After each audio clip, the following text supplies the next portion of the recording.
We're going to go ahead and begin the press conference now. My name is Judy Keene. I am Director of Public Affairs for the United States Conference of Catholic Bishops. I'd like to begin today by giving a brief overview of what the bishop delegation has done over the last 2 days, the visits that they have undertaken. Yesterday, the bishop delegation visited Catholic Charities of the Rio Grande Valley Humanitarian Respite Center. They also celebrated Mass here at the shrine with members of the community, and this is the shrine of the Basilica of Our Lady of San Juan. It is a national shrine. Today, the bishops spent their morning visiting the Health and Human Services Office of Refugee Resettlement Children's Center, the Southwest Casa Padre Center, where they spent time with the children and toured the facility.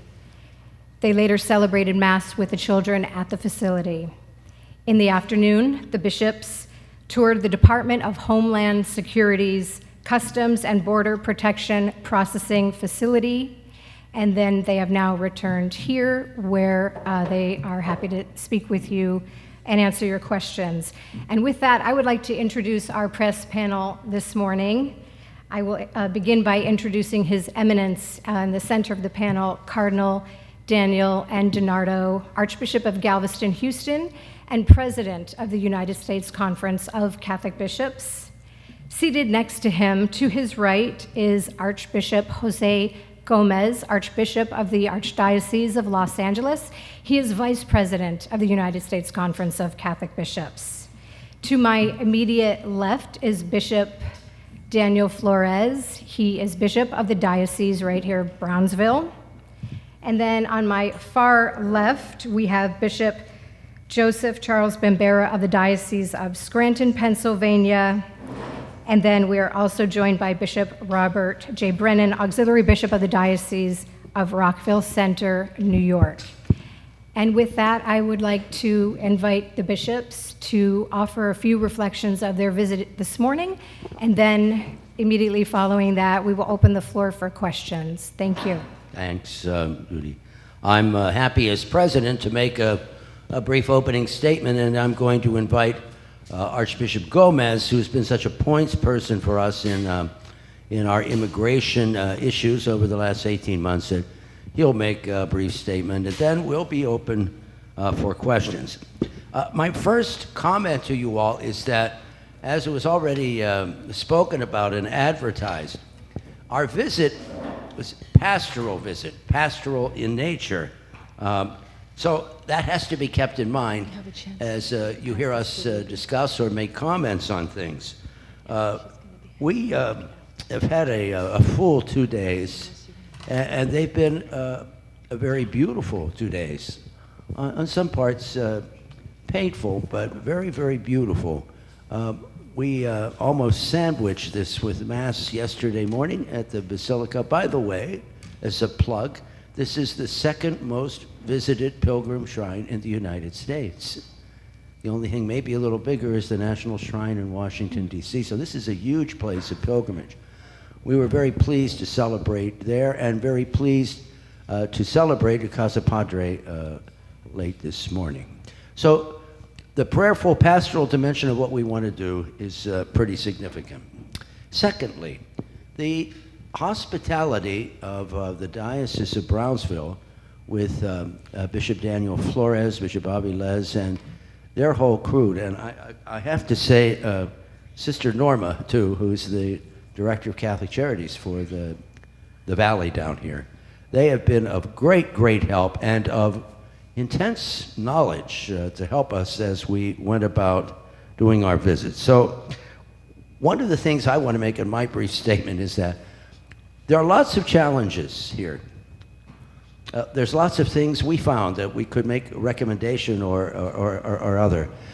But what we want to emphasize after we've had our meetings is that there are no villains. We have received incredible cooperation to every site that we went to, whether we're dealing with the Department of Homeland Security or whether we're dealing with border protection, whether we're dealing today with the Casa Padre. All of the people who are involved in this were incredibly helpful. I want to make sure everyone knows that. May I also add in this that when you have gratitude, there is maybe something that comes forward, though, that you really want to say. And I said this a few weeks ago, and after our 2 days here, I want to say it again, that the children who were separated from their families, their parents, need to be reunited. That's already begun, and it's begun. We're pleased with that, but it's certainly not finished yet. And there may be complications, but it must be done, and it's urgent. That would be the one thing I would take away from this. And Archbishop Gomez, my 3 minutes are up. You go ahead, and you make a statement. Thank you, Your Eminence. Good evening to everyone. I just want to say that for me, it was very special today to be the main celebrant of the Mass that we had at Casa Padre. I can celebrate with my brother bishops, and it was just a beautiful moment of prayer. And I think we were about 250 children there. So it was a special moment in our visit, because that was the mission that we had, to have a pastoral visit. And I was interested to see that the children participated actively. And at the same time, it was, as you can imagine, challenging to see the children by themselves.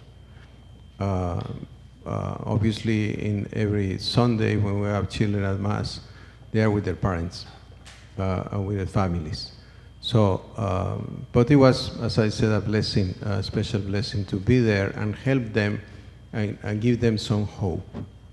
We talk about it during the celebration of Mass, of how the presence of God and how important it was for them to help each other in this challenging situation. And as Cardinal Leonardo said, the first reflection that I had personally as being there was the urgency of the reunification of the families.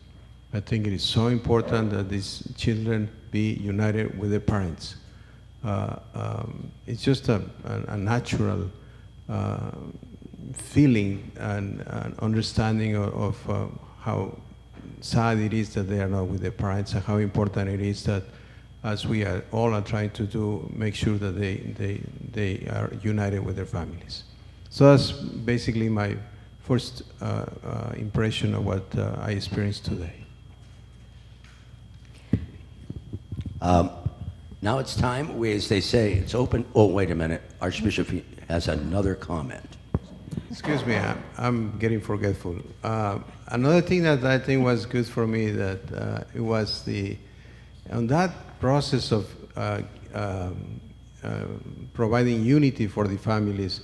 I think it's important, because it was striking to me to see Sister Norma and to see everything that Catholic Charities of the Rio Grande Valley has done, and all what the USCCB is trying to do in the whole country to really help in that process of reunification, to make sure that we are there, as we were here today, to be with the children and their parents, and to participate as much as possible in helping those families to be united. Thank you.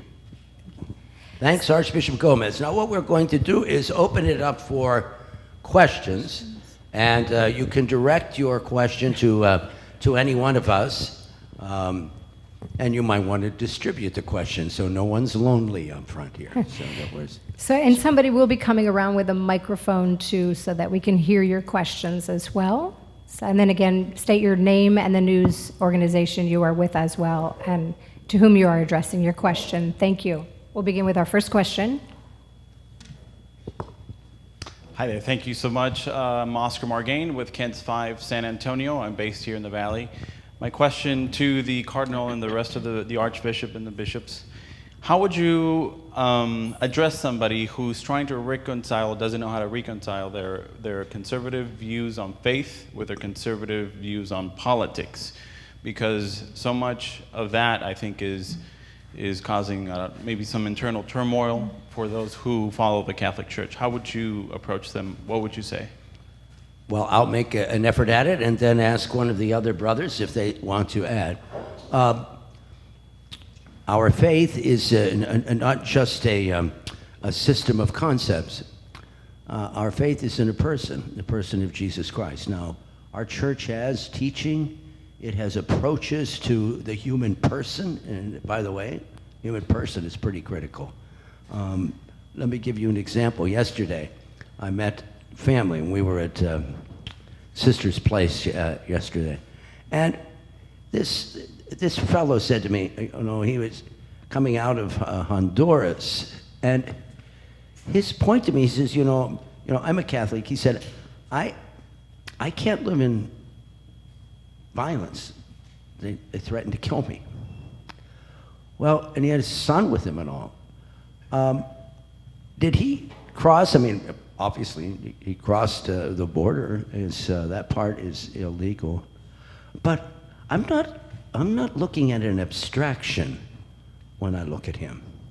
I'm looking at a human being. And this human person, I mean, is shaken. I can't just say to him, well, you know, this is this and this is that. Yes, there are borders. Our nation has rights. There's no question.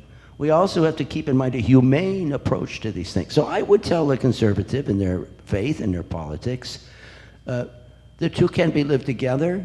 There may occasionally be tension, but maybe we all need to cool our rhetoric and approach one another that these are human beings here. And by the way, the person who's very conservative, they're a human being too.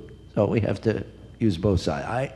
Persuasion, to my mind, and real genuine persuasion, not tactics of compulsion. That's, in my mind, an answer for people.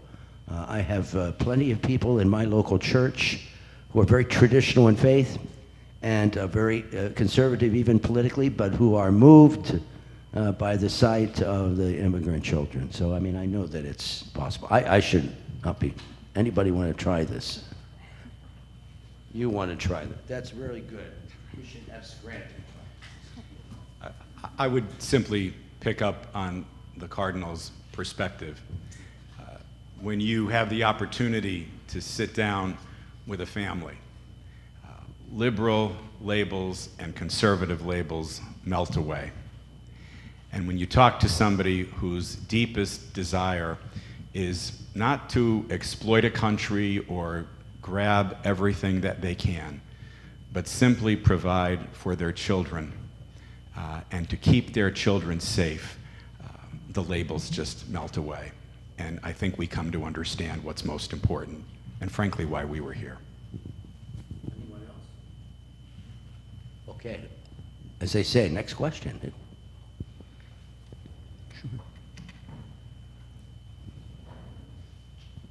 Hi, I'm used to just yelling them out. So I have 3 of them. I'm going to just try to, so you don't have to go back and forth with the microphone. My name is Melissa. I'm with KHOU out of Houston. Cardinal DiNardo, you know we're going to want to hear from you. The first question is, we were at the Basilica today, and at 5 o'clock ran this story with a Catholic woman named Bertha who is legit praying for a miracle. She believes in miracles. She thinks it's going to be a miracle that Congress can come to a resolution. A lot of Catholics that we talk to are saying they're praying that there can be some sort of bipartisanship solution. If you're going back to your diocese, is praying enough? Is there anything else that Catholics can do after seeing what you saw? Okay. First of all, I believe in miracles too, and I'm delighted that Bertha is there. And I'm glad that she's praying, and I certainly think that praying is more sufficient than people even imagine for in situations that look, as the Italians in my culture like to say, that they're, the tessuto is pasticcio, which just means like pasta. It's all glued together, and it can't become unglued. And prayer is important. But in addition to prayer, I take up your supposition of your question. Beyond what happens relative to HSS, I'm all confused with these names, nomenclature. But, you know, we have to petition Congress. We have to talk to them. And we have to make it really intense, not nasty, but really intense. These issues have to be solved. And, you know, whatever it may be, you know, people upset either with the administration or this or that, the place where this happens is Congress. And my hope would be to write, call, do anything. to include Congress, to work what will probably have to be some compromises, but an integral immigration reform. So that's how I'd answer that one. Does anybody have a further comment on that? Okay. And he knows everything, so if he says it was okay, then it's okay. Because my next question goes a little bit on your street cred. I think faith leaders across the country have some legitimacy when it even comes into kind of dipping your feet into politics. Politicians, how could you deny a spiritual leader your ear? So with that being said, if you're petitioning folks across the country to reach out to Congress, will you? I can honestly say we have, but somebody else, Archbishop, you want to make it? Thank you, Cardinal. We have the Conference of Catholic Bishops, we have the Immigration and Refugee Services, and we are always working on trying to explain to everybody, Catholics first, and then everybody else, including our elected officials, about the importance of this issue. And I think it's not just a matter of politics; it's a matter of humanity. So I think all of us are always trying to help everybody in our country to understand that the immigration issue is not just politics. It's really talking about men and women, parents and children, brothers and sisters. That's what it is, and it's a global reality. So I think they shouldn't see us just as religious leaders. We all are participate in the same humanity, and we are together trying to find the solution to this situation. This next question is for Bishop Flores, because for the last 4 years, the Respite Center has been open at Sacred Heart Church. And one of the fascinating things about the Catholic faith around the world is it's everywhere, especially in Central America and Mexico.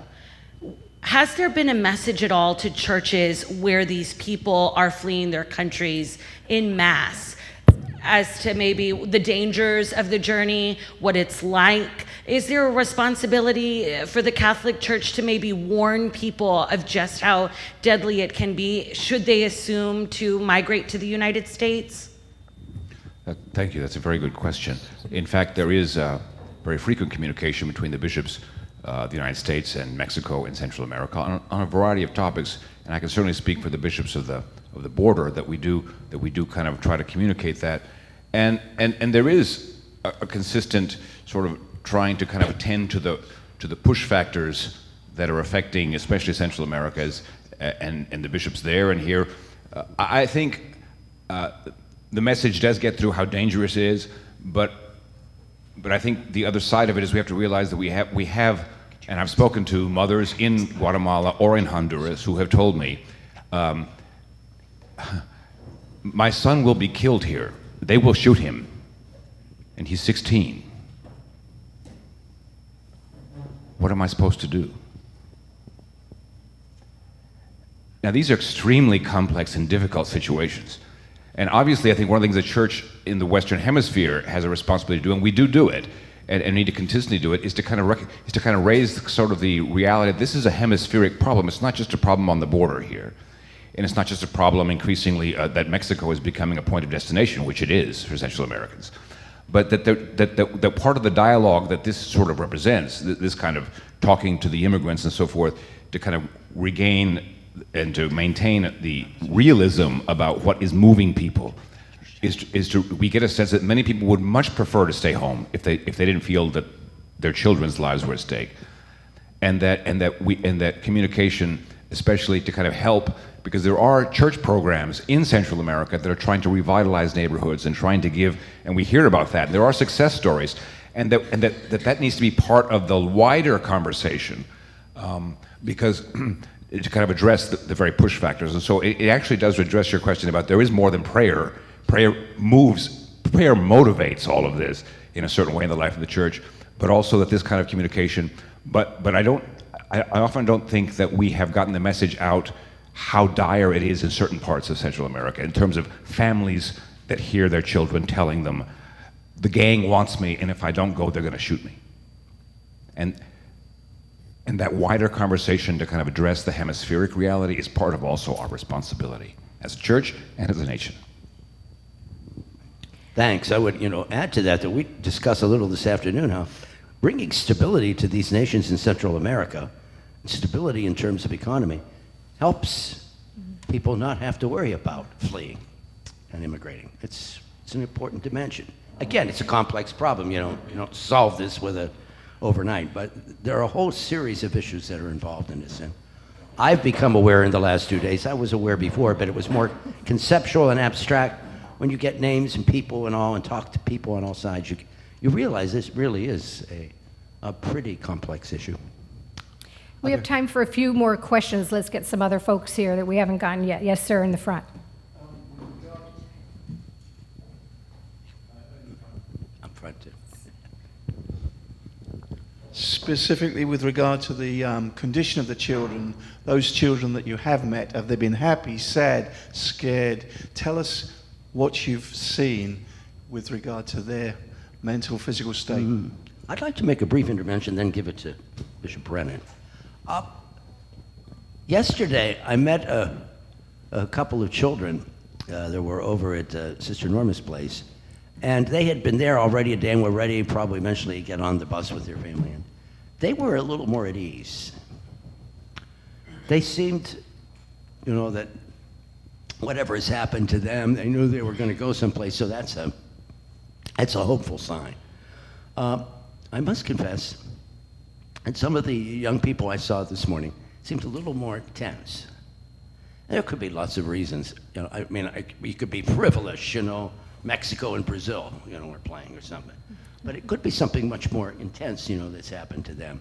So it's been a wide variety of reactions. Some of the adults I talked to yesterday were what I'd call quietly anxious. What age were the youngest children you saw? The one was 14.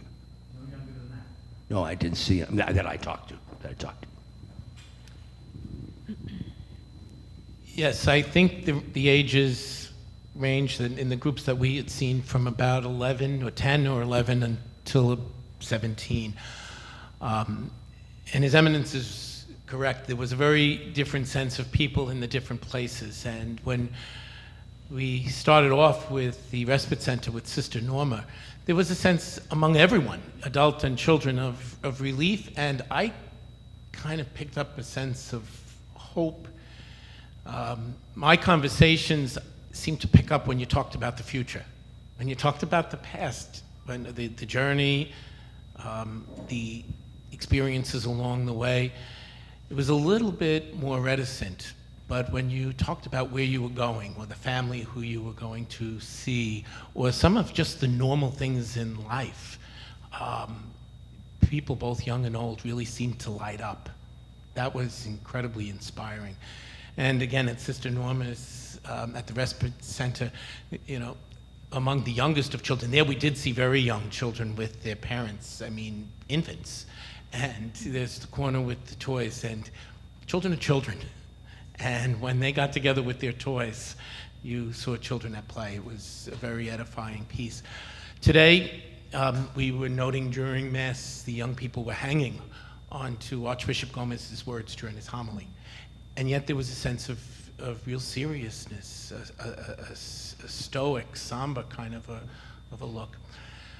It was very clear that they were well cared for, that the people who were working with them treated them well. But it's also, you're looking at children without their families. And that in itself is just a painful thing to see. Many of them were unaccompanied minors. I think the large majority of the people in the facility at Casa Padre were there as unaccompanied minors. I'm sure that it's the first time people had a chance to sit down and think about what had happened along the journey. Over the last couple of weeks and months, every night was about survival. And so there was a sense almost of relief even there, but not really, more wonderment, more, okay, what happens now? It's the first chance to reflect on what happens now. There was a real seriousness. at the detention center, there wasn't the same opportunity just because of privacy and human dignity for the interaction, for the contact, but just from what we could observe. The people who worked there, the agents, the border agents, themselves are parents. And they spoke to us as parents, and they spoke from the heart. And I think they saw themselves there just trying to serve and care for these young children and the whole families. Again, we are really pushing to see the families who were separated reunited, but there was a real sense of care for the young people there. But again, they were strangers in a strange place. This was all just very, very odd. And yet, I think they still bear the burdens of the journeys that they had trodden already. That was incredibly clear. The one uplift, as His Eminence said, there was a great deal of interest in Brazil in the Copa Mundial. Okay, great. We have time for maybe one, maybe two more questions. So, gentleman in the light blue shirt. Hi, I'm Daniel Tix. I'm a freelancer working with the Washington Post. Cardinal Donato, you spoke about the role of Congress, but family separation obviously was an issue, policy that was put forth by the Trump administration. Can you talk about, after having been here, having ministered to the children, found out the facts on the ground, do you have a specific message you want to send to the administration? Are there particular policy goals, and what leverage might you have as bishops to affect change? I don't know about our leverage. I'm glad this executive order came that you should bring the children back together with their parents, particularly when they came with parents. That's really important. It's not totally done yet. It's got to be done. One of our concerns would be, what would happen if you had family separation, okay, you got separation over with, and then it ended up in family detention?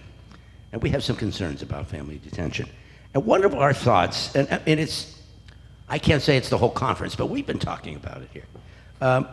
We've been asking questions. In the past, there was an alternative, I'm reading it here, alternative to detention called family case management programs. They have been used.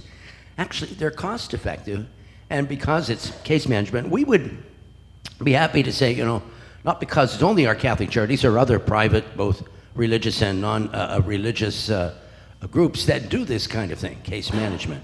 We think this would be we proffered it because we don't want to give examples, give advice, and not say we want to be a part of it. We would be help. We want to be of help in all this. So that's one of the things we've been toying around with here, even during our days here, that we think that case management system would be very good to help keep the families. Now, they won't be separated anymore, but we don't think they should be in detention. We don't think that's the best thing. Now, they need to be accounted for. We're not opposed to any of that. In fact, some people we saw yesterday were going to get on their bus. Didn't they have the ankle bracelets on or something? So they have some accountability. But they're able to live with a little more, I call it hope. And again, I'm not making a blanket statement here, but when you go through this kind of thing, whether you're family or whether you're an unaccompanied minor, there's an element of real trauma that happens to you. There really is, and you can see it when you talk to some of the kids. Now, this doesn't mean anyone's trying to intensely give them trauma on this part of the border. I think if there were people on the other side who were trying to, make money off of them on their way up, sure, certainly. But some of these people, whether adults or children, have been traumatized. It strikes me that the family case management working with them, remembering they're undocumented, but also working with them gives them some chance to breathe and some hope. At least 3 of the adults I talked to yesterday said they were happy to be here, and they did really want to work. Now, that's anecdotal, right? Some people can say all that is anecdotes, right? But when you have anecdotes, you've got people that they're sacrificing a lot just to get here. So that would be my thought. I don't know anybody else. Archbishop, you may have something to add. No, you're okay with that? Yeah, that was very good. Thank you. No, I would just say the same thing, that I think we want something from the administration and from Congress is family unity, because that's essential for the human person. So whatever it takes, and we are obviously willing to help and do whatever we can in order to make it happen. But I mean, we all understand that. I mean, there's nothing most important for us and most beautiful than our families. The way they came here, or we can do it, you know, address the legal requirements of our country to make the decisions that are correct, but with family unity. And to clarify, are you, as a conference, opposed to indefinite detention? I suppose in one sense we'd say we would propose something like that. I actually think, you have to forgive my lack of memory here, it's old age setting in. I think we've already proposed something like that, already. But I'd have to check it to make sure then. But we would propose something along those lines. We think it's a fair, it's an efficient, effective, it's also not as expensive as doing full family detention. So, to my mind, we are a nation of laws. We are also a nation of compassion. From our trip, there are no villains, but there's lots of challenges and there's some things we can do better. That's basically what we wanted to say in this, because otherwise we'd lose our pastoral glands and we'd become just another cipher. We'd prefer to be, yes, there are many good things. People are really working hard, whether they're on the Border Patrol or whatever. And yes, the Catholic Charities here is doing well, and yes, that's happening all over the country. And yes, people do want to come here, and some of them are traumatized, and yes, we've got to get children back with their parents. It's really crucial. Okay, one more final question, and then I think we're going to wrap up. So, gentleman here in the white shirt. Your Eminence, I was thinking about this question before you answered the last one. We have heard about the moral imperative of this crisis. There is a moral component to it. We should be compassionate. And there is a legal component to it. We are a country of laws. But I think there is an arithmetic component to it. Not everybody can come here, right? So from a Christian point of view, from a moral point of view, what is the limit? I remember that Jesus Christ answered this question saying 70 times 7. But what I mean is, for how long we are compassionate when we say we don't have a space for more people. Isn't that a question too? It certainly is a question. Thank you for it. Every nation has borders. We in our faith respect the borders, even of our nation. What I think we have right now is a broken immigration system. If you have a relatively intact and robust immigration system, yes, there will still be people that may not be able to come in. But the whole manner in which you go about this will be far more of integrity. And you do want to get people who are coming in to do us harm, right?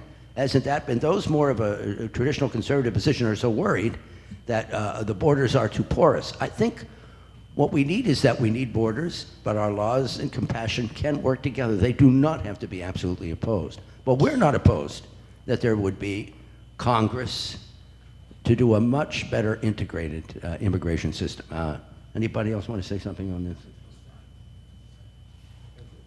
Archbishop wants to say something. He knows about this. You know, I think talking about numbers is impossible. I don't know who can even say this number or that number. But I think we all need to understand, and our government and the administration and the elected officials is that it's possible to address the needs of the immigration reform. It's possible to do it, and we just need make the decision that we can do it, and I think once that we do that and understand and have everybody working together, you know, Congress and the administration and the different agencies and all of us, we can find a solution. Then it will be much easier that our borders be protected and the people that are already here become very productive Our country is a country of immigrants. It's a great country. It's the American dream. But we need to understand that there is a reality now that is immigration, that people are moving all over the world, and we need to find the best way to address that specific problem. I was thinking this morning when I saw the children, what any parent will think of these children. You know, it takes to your heart, because nobody wants to see their kids in that situation. We understand that for these parents to come all the way here, then we understand, hey, we need to find a solution for this immigration reality, and we can do it. And then we are really the leaders of the world, helping the whole world to understand that there are ways to move people around and respect the borders and the laws of every country. One more thing that was really good was talking to the kids about, as the Cardinal was saying, about the World Cup. When I asked them to pray for Mexico to win, they said, no, Brazil. So. Pope Francis has invited us all on a journey with the migrant, the refugee, and we're a part of us in our faith, and we're glad we're part of the trip and the journey. This is one small little step. We're so gracious, our gratitude here for Brownsville and the diocese and the people here. We're grateful to you for coming today. Thank you very much. Great. Thank you. Thank you, Your Eminence and Your Excellencies, and thank all of you for coming to today as well. Thank you very much.